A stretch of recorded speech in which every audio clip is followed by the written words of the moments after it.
sneaky starts, week 5. We're getting to the point where we're able to make legitimate assumptions about trends and how things are shaping up in the league, how players are performing. So this is an exciting time for setting your roster. Rosterbation time. Rosterbation, that's what this segment is called. Rosterbation. So I'm going to start Okay. this segment in the running back position. Woo. Woo, woo, woo. And I'm going to list out a guy who was a very popular waiver wire pickup this week. But I'm going to go ahead and just say you should flex him. Just throw him in right away. Just throw him in right away. Boom. And that is Bilal Powell. Ooh, Bilal about that base Powell. Bilal about that base Powell, who has supplanted Jamal Charles and the Jamal about that base. So now it's Bilal about that base, because who is Jamal Charles? He's nobody. He won't be nobody next week. Just you wait. Oh my God, don't get me started. Just go. Just give your analysis. Okay, my analysis is quite simple, really. We had Matt Forte as a sell high because of his volume, because of the fact that he's old, because of the fact that we've seen this same charade just last season with Chris Ivory, who was heavily utilized early, fell apart. Bilal Powell became an integral part of the offense the second half of the season. I think that's going to happen, and it's already starting to happen. Okay, last week, Forte got a little banged up. Bilal Powell outsnapped Matt Forte in that game, 37-34. Yeah. He had 9 targets for 54 receiving yards against Seattle. He was heavily involved, guys.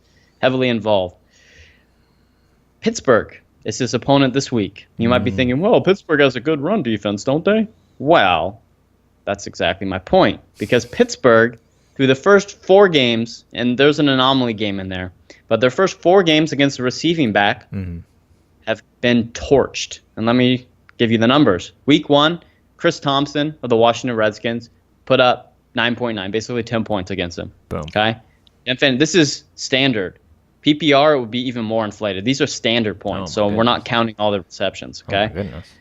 Oh, my goodness. Week 2, they played Cincinnati Bengals, and they gave up 15.7 standard fantasy points to Giovanni Bernard, who has basically been a ghost outside of that one game. Week 3, they got just trounced by Philadelphia and gave up 18.7 points to Darren Sproles. That's true, yeah. Okay. Sproles, 18.7 standard points to Sproles. So it's been trending up, 9.9, 15.7, 18.7. Week 4 against Kansas City was a complete blowout, and Kansas City doesn't really have a receiving back because Char West was out. Jamal Charles wasn't really being utilized. He was back. Basically. He's like, here I am. Here's a carry. Okay, see ya. It was basically all West, and they were down by so much. That game was it was not pretty for the Kansas City perspective. But, I mean, West, he still totaled about 100 yards. Where? Where? Yeah, sorry. Where? Yeah, West is nobody except Terrence. Terrence is a real West. There we go. But yeah, Bilal Powell, I mean, he's shaping up to be a legitimate start this week against Pittsburgh, who has been getting blown apart by these receiving backs. And I think Bilal Powell, you're going to see his involvement slowly increase. There was that ominous report about Forte being carted to the X-ray room. The organization kind of brushed it aside, like, no, he didn't. What are you talking about? No, it was nothing. He never went to the X-ray room. He was at practice today, so he's probably not going to miss the game, but he is already heavily banged up, and it's something that you need to keep an eye on further down the line. But for this week alone, I am flexing Bilal Powell. He's one of my sneaky starts of the week. And definitely probably somebody you would otherwise keep on your bench. So go for it. Shoot for the stars. If you're really thin at running back, you can insert him in the running back spot. Running back 2. Another thing to add into this is that game script will probably favor him because the Steelers are likely to be up in this game quite a bit. The Jets offense does not look good recently, and the Steelers offense looked just otherworldly on Monday night. Well, they got Lev Bell back. And the Jets secondary is bad. Revis is like a detriment to the team at this point, where it's like his name keeps him on the field, but he's not good. He's not good anymore. Father Time is caught up. He's a shell of himself. And so it's the Steelers should be up. Forte is not the let's play catch up mode running back. That's Bilal Powell. So. Yeah, it's exactly correct. And we're probably going to touch on Revis a little bit more later on in the segment, so stay tuned for that. From there, because of the news today, Latavius Murray has another toe injury. I feel like every week there's a player that has a toe injury. Willie Snead was dealing with a toe injury. There was somebody else that had a toe injury as well. But anyways, Latavius Murray. Well, he's the only one. Probably somebody. Yeah, probably somebody. But Latavius Murray is sounding like he's not going to play this game. He got banged up in the win against Baltimore.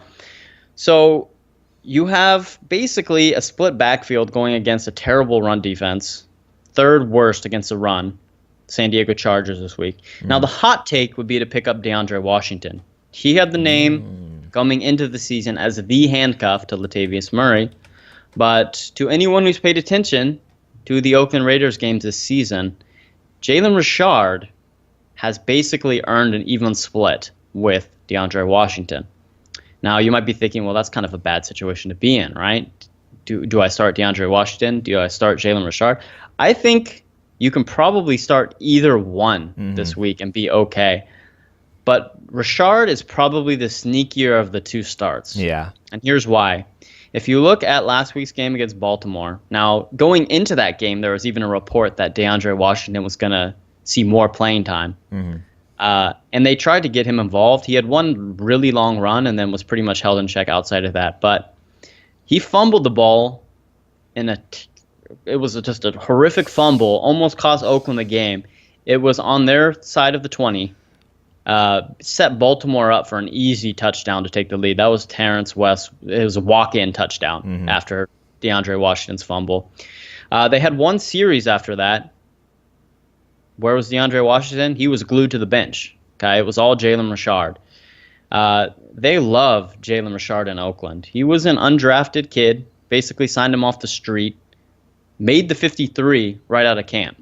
And then we saw him with that electric 75-yard run. They're trying to figure out ways to get him involved in the offense. They have him returning punts. They have him coming out of the backfield in the receiving game. He did have a pretty bad drop, which some people are looking at like, well, DeAndre Washington fumbled, but Jalen Richard had a terrible drop in the receiving game. They still love Jalen Richard. They are going to give him the ball if Latavius Murray is not playing. So you're probably looking at a 50-50 split. But if you are thin at the running back position, I would start either one of those guys this week just because San Diego is not very good against the run. They're abysmal. Yeah. And their team is just falling apart, man. Verrett is out for the year now. They're coming into Oakland. They're a very fragile team, and I think McCoy is probably on the hot seat. He might be fired. If they lose a couple more games, you could be looking at a coaching change in San Diego because it wasn't pretty last year. They've blown a couple of really big leads this year. Week 1 against Kansas City was terrible. And then this last week, I think they were up by 13 points with like 5 minutes left in the game, and they lost to New Orleans. Yeah. So their mental state right now is very fragile. They're going into Oakland. You might see an ugly game from them. You might see Oakland jump out on top. They're pumped up after their win in Baltimore, and their only loss this year was in Oakland. So they want to come back and win one for the fans. I could see this game getting out of hand. I could see them giving Richard and Washington the ball a lot. So I like those guys as a sneaky start in terms of the running back. Do you have any other running backs that you would pump this week? Yeah, I'm going to throw out Kenneth Dixon. Yes. This is a total dart throw one. It's just like, he's... All the reports out of camp before he got hurt was that he was the best running back there, and he was already sort of in line to be the feature back before the season started. Then he gets hurt, misses the first month of the season, allows this just awful Forsett, Terrence West quagmire to continue until eventually Forsett is outright released, and West kind of gets gifted a pretty good matchup and is able to take advantage of it. Well, now Dixon comes back, and they have one of the best matchups you can get against Washington, and they're going to get Dixon involved some. They probably start off with, West getting the start because he's been playing for a month and Dixon hasn't. But Dixon, I'm just going to assume he looks better than West because West is a 100% league average running back, maybe even a little below average. He's replaceable, yeah. He's replacement for sure. And Dixon, all the reports are is that he is, this very like athletic, high upside guy. So this is just like the matchup is so good. Flacco and this passing offense have been so bad that their move is going to be, let's just run it. Let's just run it on this really bad run defense. And Dixon and West are the guys. They're, I guess Buck Allen is there, but he might even be a healthy scratch this week now. Again, who knows? yeah. So it'll be the Dixon and West show, and Dixon is someone you got off the waiver wire, hopefully a week or two ago, maybe even this week if you're in a league that doesn't really follow anything. But I don't have a problem throwing him into your flex right away. It's just like a dart throw in a really good matchup, and see what happens. Yeah, I mean, you might need to. You might be forced to with some of the other injuries. But, Harbaugh, he's been really evasive about the backfield. I mean, you would think after West's huge performance last week that he would just be like, yeah, West is a starter for the time being. But that's not what he's saying to the press. He's like, well, we might get all three guys involved. It's one of these situations where, from a fantasy perspective, it's probably ugly for a couple of weeks. So I like Dixon as a sneaky start this week, but you probably can't expect him to really, really explode. Against Washington, he has a chance of scoring a touchdown. Yeah.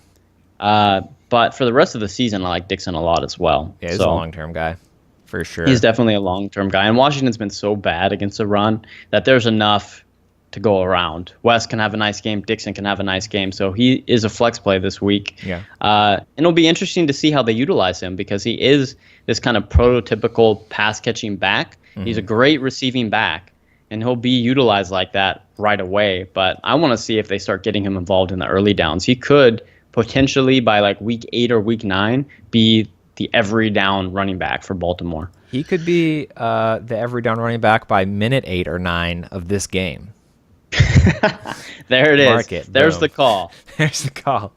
West will get a couple of carries, and Harbaugh will be like, nope, no, not going to happen. Dixon, he rips off a Jalen Richard-esque 75-yard touchdown run, and then Dixon's job from then on. History. Yeah, there we go. That's how it's going to play out. This is like our Devontae Booker call in week 1. Oh, God. Anderson's going down on the first carry. Our sarcastic calls that come back. Yeah. I think that's pretty good for running backs right now. I mean, sure. The running back landscape is pretty ugly at the moment. There are banged up guys, a lot of injuries in the running back front, a lot of committees. So you don't really know what to do if you don't have like one of these bona fide top guys. So that's why we're throwing out some of these sneakier starts, because you're probably in a position, unless you have two bona fide running back 1 or running back 2s, where you have to start somebody in that RB2 spot. And we've seen guys in our league, they've been forced to start players like Ajayi, Kenyon Drake, Duke Johnson. Like, if that's the case, then, go ahead and throw in Kenneth Dixon. Go ahead and throw him below Powell. Why not? Jalen Richard, Andre Washington. Boom. Why not? Boom. Let's move on to wide receiver. We'll come back around to quarterback streamers and tight end streamers towards the end. We'll hit that last. We're kind of switching it up on you guys this week. Wide receiver, I'm just going to throw out a few names. We talked about Revis earlier and how it's been getting burnt. Well, guess who has kind of established himself as a wide receiver 2 in Pittsburgh? Antonio Brown. Coates. Oh, yeah, he's a wide receiver 1, 2, and 3 in Pittsburgh. So Sammy Coates is a wide receiver 4. Sammy Goats. Sammy Goats, who there was a lot of hype around this guy in the preseason. And then, as soon as the season started, it was, Wheaton's the number 2 guy. He got hurt, came back, and has been underwhelming. And in this last game, week 4 against Kansas City, Coates outsnapped Wheaton 56% to 36%. So he was on the field significantly more.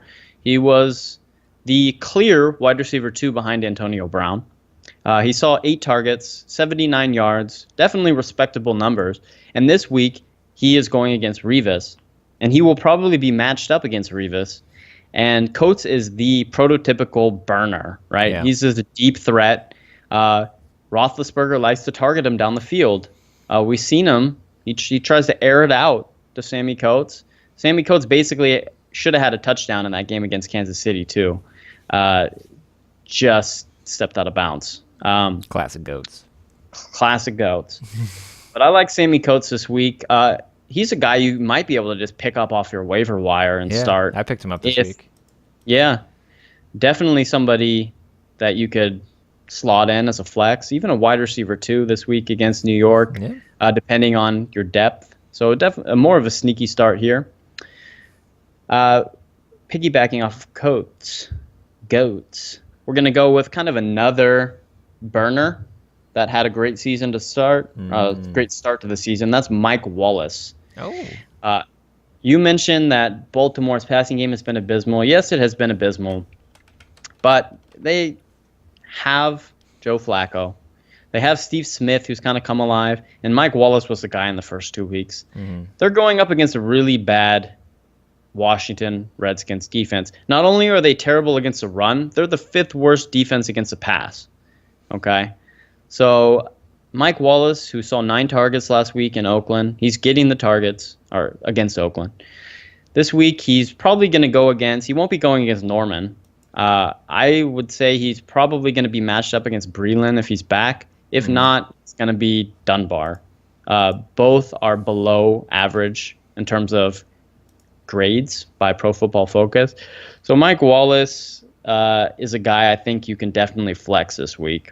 I think Flacco will look his way probably 8 or 9 times. He'll probably sit in that 9 target range, 8 to 10 targets a game. And he has a chance at ripping one off. You know, he's the deep threat in Baltimore. So I like Mike Wallace there as a sneaky start. Indeed. And next, we talked about Odell going against Green Bay. How they have, up until this point of the season, the 3rd worst defense against a wide receiver. Well, I'm going to go ahead and say start Victor Cruz. What? How do you feel about that? I like that because, Green Bay, at least before their bye, was the worst defense against the pass, and Cruz is turning to the number 3 on that offense, which sounds like a bad thing. It isn't, because that offense runs a lot of 3 wide receiver sets, especially now that Donnell's hurt. I think that's mostly what we're going to see. And so he's going to get the softest coverage of an already bad pass defense, and what should be a high-scoring game because it's Green Bay. I like Cruz to kind of turn into the safety valve. I could see them selling out to try to shut down Odell, whether it works or not. And I just see Cruz getting super soft coverage in this game. Oh, he will. He had 9 targets against Minnesota. Mm-hmm. Had the most receiving. Their whole receiving core was kind of held in check. Yeah. But he had 9 targets for 50 yards against Minnesota. So not a great game, but if you look at the entire game, nobody had an explosive game. Nobody seems to be able to put up points against Minnesota. Yeah. This week, the matchup is soft, and Eli likes Cruz. I know he's kind of touted as a 3rd wide receiver, but he's more of the 2B. Yeah, right? Sterling Shepard and Victor Cruz are kind of like 2A, 2B. Depending on the week, Cruz might be 2A, Shepard might be 2B, or the other way around.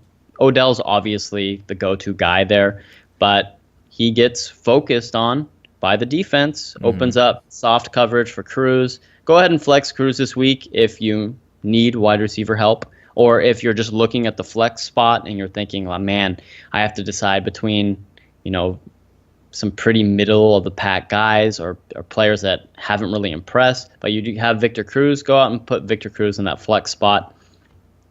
Moving on from there, Devontae Parker, Miami Dolphins. Mm-hmm. We've talked about him a few times already. Sure. He's got the hype. He is the wide receiver 2 in Miami with the elite Ryan Tannehill as his quarterback. Woo, Tanny, sunshine. This week he gets Tennessee. They're coming into Miami. Tennessee just got torched by Will Fuller, who was our sneaky start last week. So I feel like we just have to continue on that train. We picked Will Fuller last week. Let's go ahead and pick Devontae Parker this week. Parrish Cox has been terrible this year. Miami is possibly getting, it seems like it's trending that way, to be getting Mike Pouncey, their Pro Bowl center back. Which should help their offensive line in general because Ryan Tannehill was just under siege last week.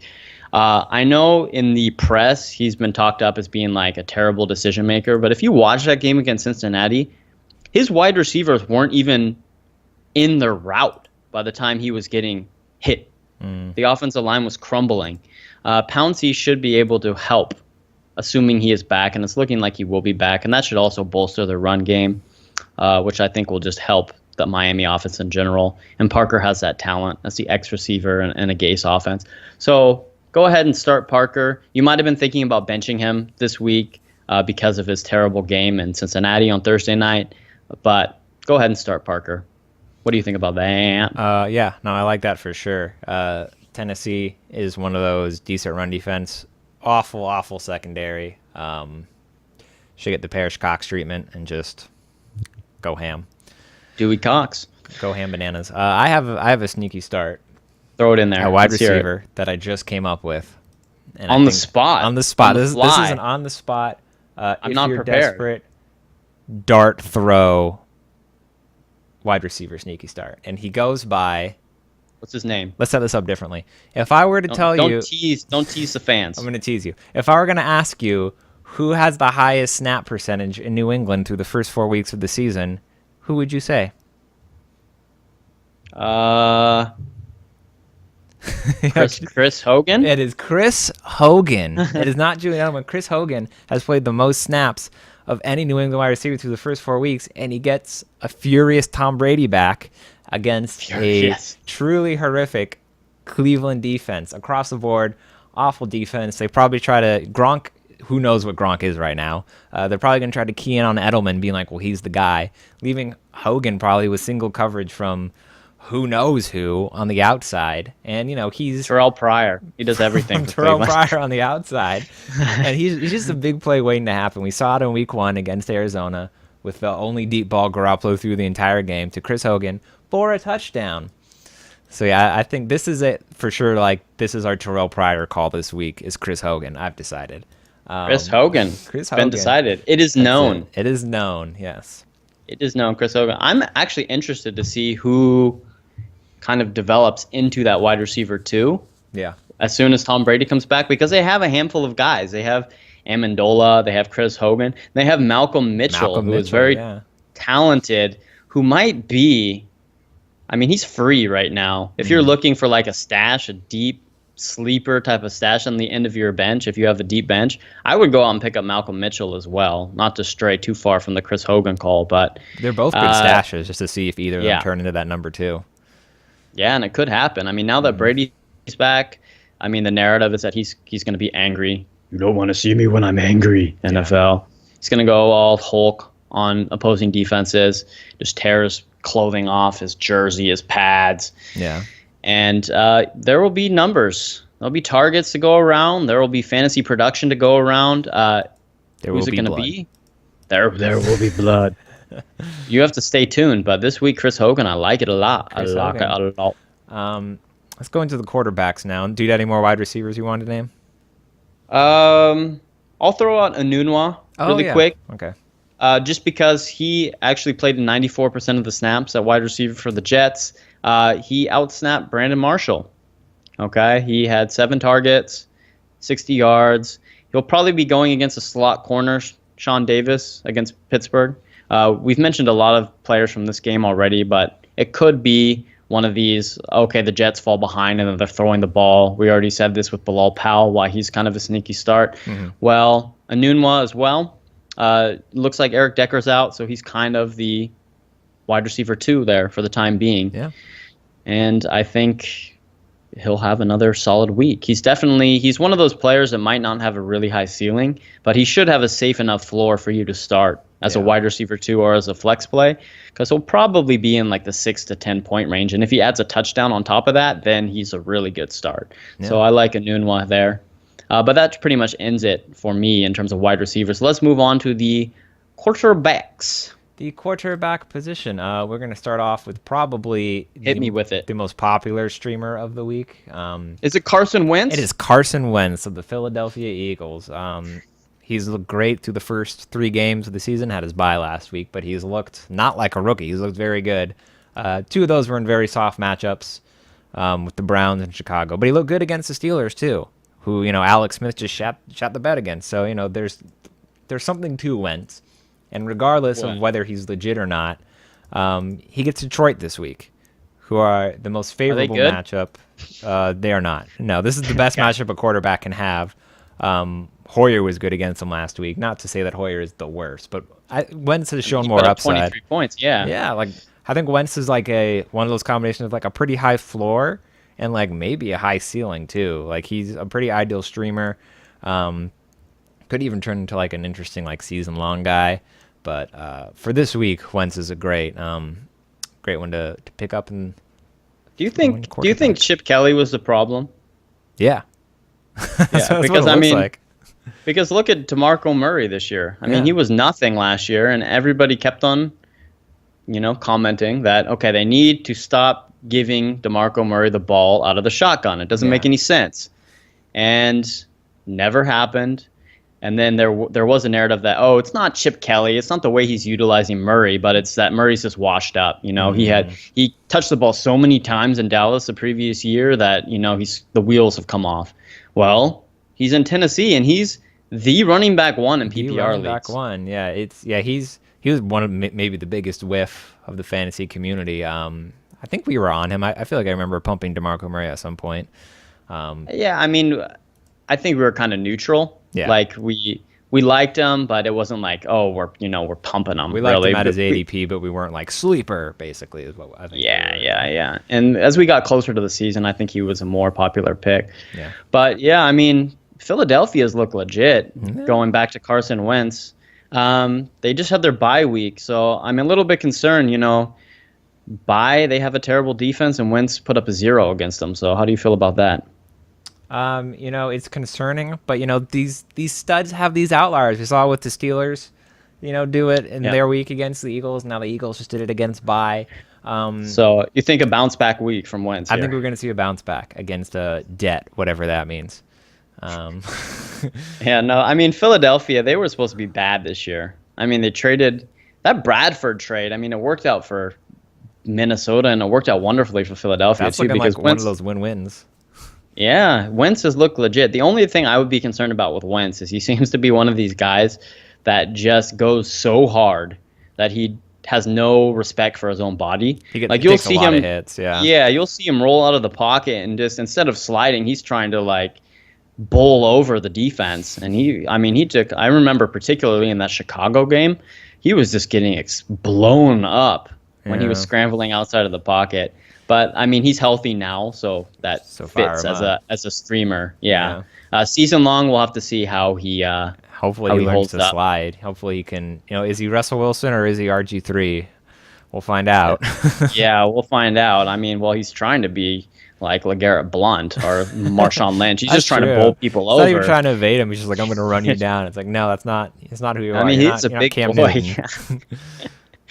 But yeah, Carson Wentz, I like him as a streamer this week. You mentioned Dak Prescott. Would you stream Dak Prescott this week? Yeah, I think so. I think at this point, Dak is probably pretty highly owned. But yeah. But I mean, if he's like your backup, or maybe he's on your, I would play him against Cincinnati. Yeah, that secondary doesn't scare me. Their run defense is good, so this might be one of those ones where Zeke has a little bit of trouble finding room to run, so you have to throw it a little bit more. Yeah, I like Dak. I don't know if I'd make him one of my like sneaky starts, but I wouldn't be shying away from starting him if I owned him. Yeah, I just had to mention Dak because of Wentz. Those are kind of the two high-flying rookie quarterbacks that both haven't turned the ball over yet. So that's been impressive. So they're both going to throw picks this week. Yeah, probably. Now that we're pumping them, they'll both throw 4 interceptions. Dak's owned in about 53% of leagues, so right around 50-50 with Dak. So he might be out on your waiver wire if you need to stream. Who else do you have in terms of a quarterback streamer this week? This one is dependent on injury news, but Trevor Siemian. If he plays, then him. His injury's on his non-throwing shoulder, so it's probably safe to say he ends up playing. And it's against Atlanta, who have just been like a broken screen door for opposing quarterbacks, whatever that analogy means. But this is a very good matchup for Trevor Siemian, and he's proven that he can at home. He's proven he can exploit the good matchup. I guess the fear is that maybe because it's also a good matchup for the running back. They go super run heavy. He doesn't have to do very much. But if you believe Matt Ryan is legit and he's able to put up points, then Simeon's going to have to do that too. So his ceiling might be capped because, it's possible he doesn't have to do anything and the defense just wins it for him. But, that might not be the case. You don't need a super high ceiling from a quarterback streamer, right? You're just looking to compete at that position. Yeah, and I think he lets you do that. Yeah, definitely. Unless you're going against Matt Ryan in the Dome against Carolina, then you lose that position hands down. Yeah. Okay, who else you got in the quarterback streaming category? It's tempting to throw out Joe Flacco, but this is one where he's been so bad that I think they're just going to run it. So I'm actually saying no to Flacco. This is a don't start saying Flacco. No to Flacco. Saying no to Flacco. But one that I am saying yes to is Brian Hoyer against the Indy defense that looks very, very bad. It's a little bit concerning that his receiving core seems to be entirely hurt. That's not ideal for him. So a lot of this depends on health, But assuming that, Alshon, Royal, Miller, all these guys play. If Alshon plays, I'm still on him. And if Alshon and Miller play, I'm definitely on. I'm not really worried about whether Royal plays or not. But, it's this is a good matchup. Hoyer has proved to not, he loses games, and so that kind of gets held against him. But as like a fantasy quarterback, he's actually been pretty viable, at least in good matchups, and that's what this is. He's definitely the lowest on the list of these three because I guess the floor is always low with him. But I don't mind it. I don't mind. I mean, if you want to get really deep at the quarterback position, these are kind of like if you have no other options. I don't hate starting Ryan Tannehill this week at home against Tennessee. It's obviously not ideal, but I mean, he is a viable streamer this week. Tennessee has not been good defending the pass. They have been good defending the run. So it sets up to be one of these situations where, okay, well, who knows who's going to be carrying the ball for Miami? Gase just came out and said, okay, we're doing away with this 4-man committee, which is, right? That would never work. But, I mean, is it going to be Ajayi? Foster's practicing again. Is he going to be healthy? Are they going to try to involve Kenyon Drake? You don't really know. So there is a high possibility that Tennessee just shuts down their run and they're forced to throw the ball down the field. We've seen opposing quarterbacks and wide receivers kind of exploit that. So I don't mind starting Ryan Tannehill as a streamer. You mentioned Jameis Winston on our Twitter. Yeah, I mean, he's very highly owned, so this is if you own him, start him. Don't get cute and think, because he's probably your backup if you own him, if you're one of those people that does that. But, he's sitting there on your bench. He just had a bad week. Like, I don't really want to start him. It's against Carolina, and in your head you think Carolina is this bad matchup. Carolina's a good matchup. They allowed Blaine Gabbert to score 20-plus fantasy points. Blaine Gabbert, like that should be all the analysis you need. Matt Ryan unleashed hell on them. This defense is dysfunctional right now. It's possible they turn around over the course of the season, but I don't think the 1 week they've had since the Matt Ryan apocalypse is going to be enough. And Winston has proven capable of taking advantage of these these really bad defenses. We saw it against Atlanta week 1, and we saw it against was it Arizona? I think he had a nice game against. Yeah, he did. Yeah, because that defense doesn't look quite that good. Let me see here. Winston, he had a really big week 1 against Atlanta. Oh, Arizona, he was terrible, actually. It was the Rams.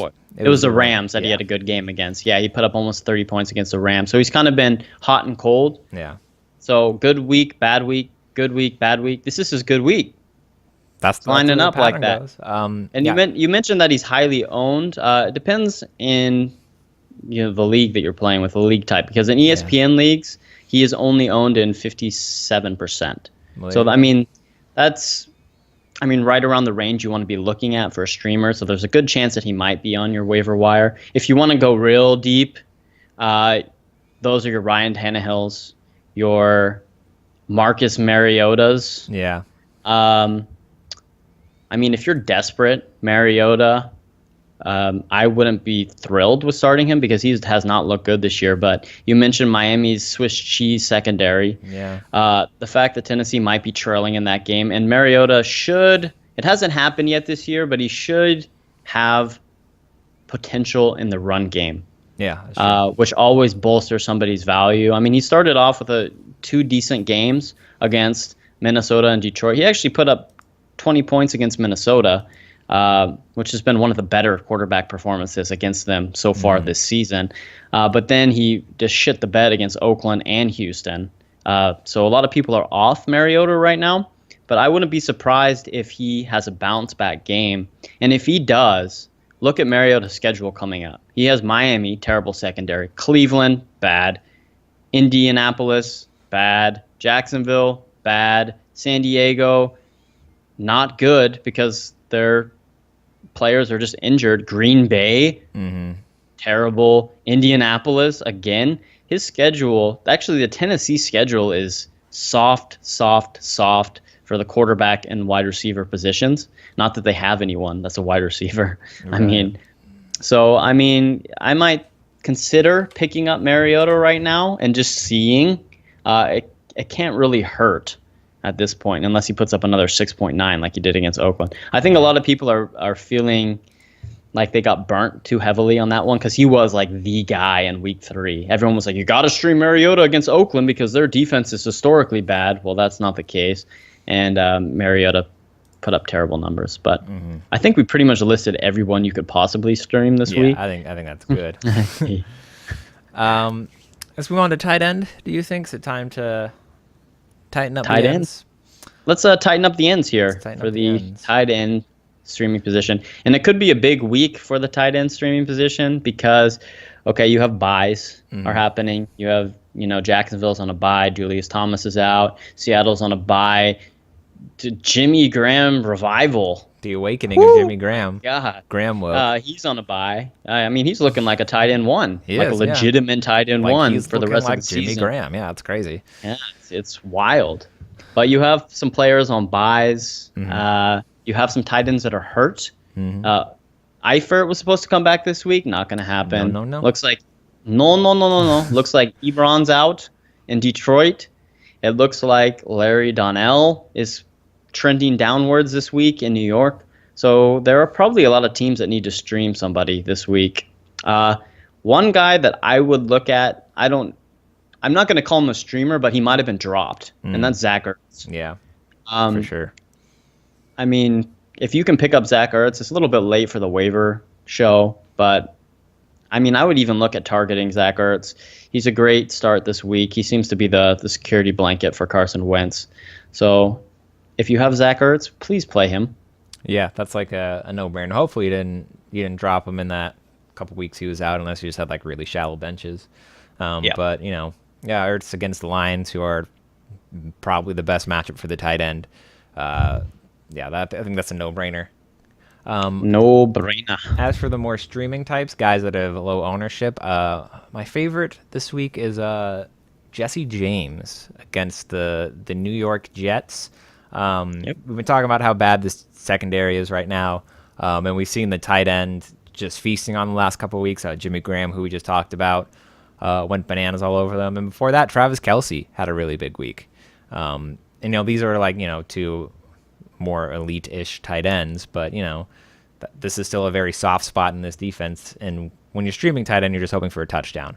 And Jesse James is kind of the de facto red zone target on this team just because of how giant he is. And so he's, as far as like the dart throw touchdown guys go, I think Jesse James is my favorite, mostly because of the matchup. Yeah, I like it. I like Jesse James. Jesse James is owned in about 17% of the league, so he's out there. Yeah. You can definitely stream him. Another guy who is owned in about 16%, so right around the same percentage, is Cameron Brate. Ooh, I like it. And he's going against Carolina, and they have been bad against the tight end. Yeah. Really bad. In fact, they are, let me look, the 4th worst team against the tight end right now. We saw them get burned by Vance McDonald. We saw them get burned in week 3 by Kyle Rudolph, he's been great. But Carolina, they haven't been good last week. Tammy they didn't really need to do anything because Julio was doing all the damage. Yeah, it was the Julio show. But Cameron Brate, this is his second, or this will be his third week as the only tight end in Tampa, and he's put up 67 yards, 5 receptions last week, which is definitely respectable for a streamer. That's good for a streamer, yeah. Yeah, that's fantastic, and that's without a touchdown. The week before, he had 2 touchdowns. Yeah. So he put up 16.6 points. So Cameron Brate is a guy I would keep my eye on. Very low ownership, somebody you can plug and play this week. Definitely. For sure. Keep an eye out for Antonio Gates. I mean, he is back at practice, limited, but I think if he's back, they're going to play him, right? Yeah. I mean, they've lost so many receiving options. Hunter Henry has looked good, and that's another name you can keep an eye on. So it's just that San Diego tight end position. Who is going to be the starter this week against whoever Oakland? plays is the guy you want. Yeah, exactly. Because if Gates is back, I mean, we're talking about game script. They could fall behind in that game against Oakland. They could be forced to throw it down the field. And Gates is always burned the Raiders. Yeah. Always. So that could be an interesting option if he was dropped. If not, Hunter Henry. Anyone else you're keeping your eye on? Let's one more kind of interesting one is now that Eifert is out, CJ Uzoma. Just in a good matchup against Dallas, who's been pretty weak against the tight end. I think if Vance had played last week, we would have seen that. But over the course of the season, we've seen the tight end feast on them. I think week 1, wasn't it? Donnell had 1 or 2 touchdowns against them. Yep. And so on and so forth. So this is just a good matchup. Azuma will get his work because Eifert won't be there. So this is like the bottom of the list out of these guys, but as far as I actually really like that. It's somebody to keep your eye on. He had 4 receptions, which was his highest total of the year against Miami. But the thing I noticed when watching the Cincinnati offense is they are missing Tyler Eifert. Yeah. And they need to figure out a way to score in the red zone. They were able to sneak by Miami, but that game was way closer than it should have been because of their inability to score. I mean, they dominated that game in terms of yardage. They dominated that game in terms of time of possession. In every facet, you would look at the stats, and you would think that Miami was shut out and that Cincinnati was up by like 30 points, just looking at the stats. But Miami was within like a possession a lot of the game. Yeah. Maybe 2 possessions at a certain point, but it was never out of hand for them. They were never out of the game because Cincinnati couldn't score in the red zone. And I think they need to look at that. Okay, we need to get our tight end involved in the red zone, and that could be CJ. I'm with you. That's it for tight ends for me, and I guess maybe that is it for sneaky starts, unless you got anyone else. That's it. No, that's it. I think we've covered a lot of different names, a lot of different options for you guys to ponder throughout all the positions. We're not going to talk about kickers. When are we going to see him, man? Where is he?